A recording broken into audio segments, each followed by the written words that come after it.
السلام عليكم ورحمة الله تعالى وبركاته. مرحبا بكم في عالم سناء وئام وفيديو جديد. اتمنى ان شاء الله يلقاكم هذا الفيديو هذا في تمام الصحة والعافية. اليوم ان شاء الله غنقترح عليكم بريوش الشهدة معمر بالشكلاط بعجينة اقتصادية بدون بيض بدون زبدة وبدون حليب.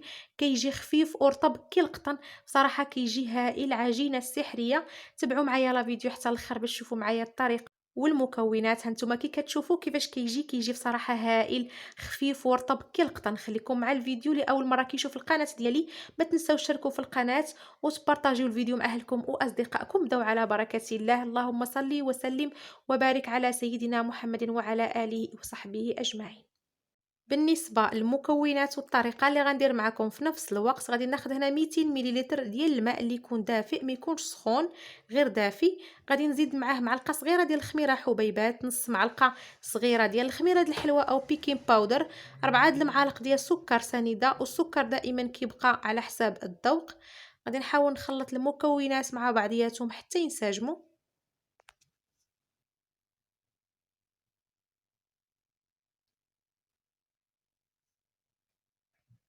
ومن بعد غادي نضيف كاس ديال الدقيق اللي يكون مغربل. انا هذا الكاس هذا اللي عبرت به كاس ديال الشاي. من بعد غادي نقول لكم شحال قدني ديال الدقيق. غادي نخلط المكونات مع بعضياتهم، ومن بعد غادي نضيف باقي المكونات. وهنايا غادي نضيف سكر الفانيلا اللي كيبقى اختياري. تقدروا تضيفوا قشور ديال الحامض او الليمون. غادي نضيف الرشه ديال الملح او رص معلقه د الملح، معلقه صغيره ديال الخل، وغادي نخلط المكونات. من بعد غادي نضيف 4 ديال المعالق كبارين ديال زيت المائده.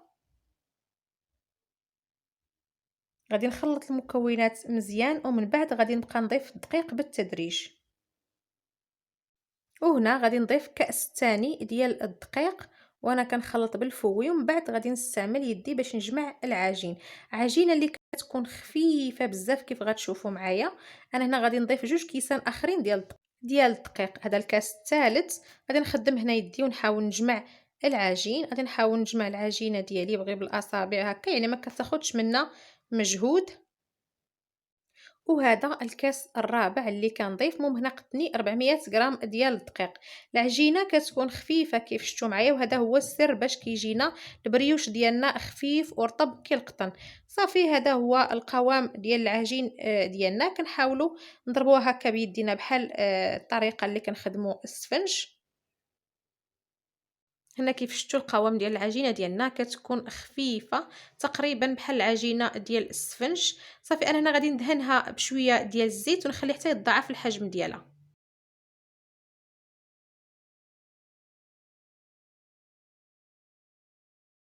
غادي نغطي عليها بالبلاستيك الغذائي ونخليها جانبا حتى يتضاعف الحجم ديالها، وندوزو باش نشكلوها.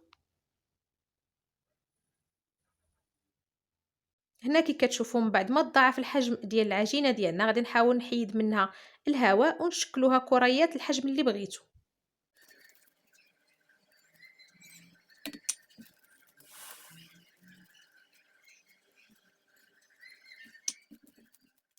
هنا كي كتشوفوا العجينه ديالنا كتكون رطبه وخفيفه.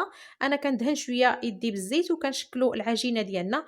انا هنا شكلت 12 كويره على حسب المول اللي عندي. غادي نكمل العجينه ديالي كلها، ومن بعد غادي نبداو نعمروا بالشكلاط. هنا كندهنوا المول ديالنا بشويه ديال الزيت ونخليوه جانبا. وهنا كناخذوا العجين اللي شكلنا كنحاولوا نبسطوه من الجوانب وكنعمروه بالشوكولا ديال الدهن او شوكولاط عادي، المهم كيبقى لكم نتوما الاختيار. كنحاولوا نجمعوا من الجوانب مزيان باش ما نخليوش الحشوه تخرج، ونستفوا في الطاوه ديالنا.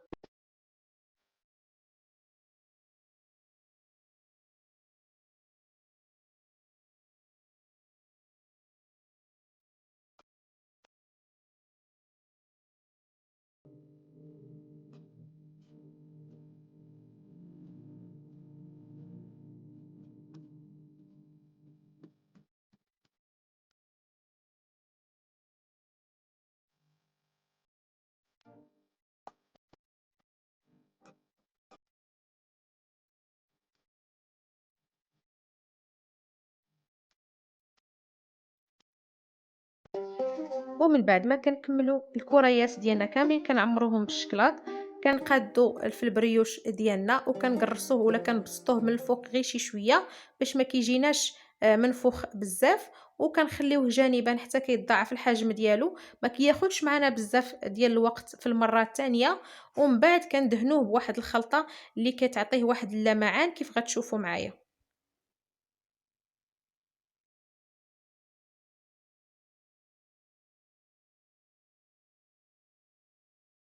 وهنا غادي نحتاجو 4 المعالق ديال الحليب، معلقة صغيرة ديال العسل، ومعلقة صغيرة ديال الزيت. هاد الخلطة هادي هي اللي غادي ندهنو بها البريوش ديالنا، ما غاديش نحتاجو نهائيا البيض. وحتى هاد الخلطة هادي كتعاوض البيض وكتخلي البريوش ديالنا يجي محمر.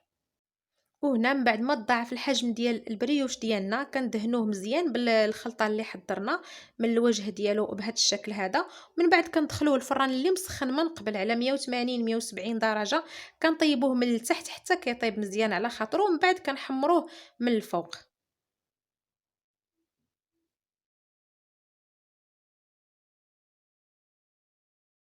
وهنا كي كتشوفوا هذا هو الشكل ديال البريوش ديالنا من بعد ما خرجتوه من الفران. كيجي بصراحه هائل وكيجي محمر واخا ما استعملناش البيض. انا هنا كندهنو بالناباج من الفوق ولا دهنوه بالمربى. المهم نتوما راه كيبقى لكم الاختيار، كتزينوه بالطريقه اللي بغيتو. انا هنا غادي نزين وحدات بالكوك ووحدات غادي نزينهم بالشوكولا فيغميسيل. المهم الزين كيبقى اختياري على حسب اللي عندكم وعلى حسب اللي بغيتو، ولا ديروا اللوز كونكاسي او الكاوكاو مهرمش. المهم كيبقى لكم نتوما الاختيار، ولا كتقدموه غير هكا راه كيجي رائع. انا غادي نكمل تزيين ونتلاقى معكم في الشكل النهائي. وهنا كي كتشوفوا هذا هو الشكل النهائي ديال البريوش الشهده معمر بالشكلاط بعجينه جد اقتصاديه بدون بيض وبدون زبده وبدون حليب. كيجي محمر وكيجي رطب وخفيف كي القطن. غادي نشوفوا كيفاش كيجي من الداخل. ها نتوما كي كتشوفوا كيجي رطب البنات، رطب رطب رطب كي القطن. عجينه سحريه، مقادير جد اقتصاديه كيف شفتوا معايا. كنتمنى الوصفات نال اعجابكم، ولا عجباتكم كيف العاده ما تنساوش تشاركوها مع اهلكم واصدقائكم، وما تنساوش بارطاجيو الفيديو في مواقع التواصل الاجتماعي. ودعموني بلايك واشتراك ديالكم لا باقي ما اشتركتوش في القناه. وكنشكركم البنات اللي تبعتوا الفيديو من الاول حتى الاخير، كنشكركم بزاف على الدعم ديالكم المستمر. وهنا كي كتشوفوا راه كيجي رائع رائع البنات. جربوه وردوا عليا في لي كومونتير. نقول لكم مع السلامه الى فيديو قادم ان شاء الله.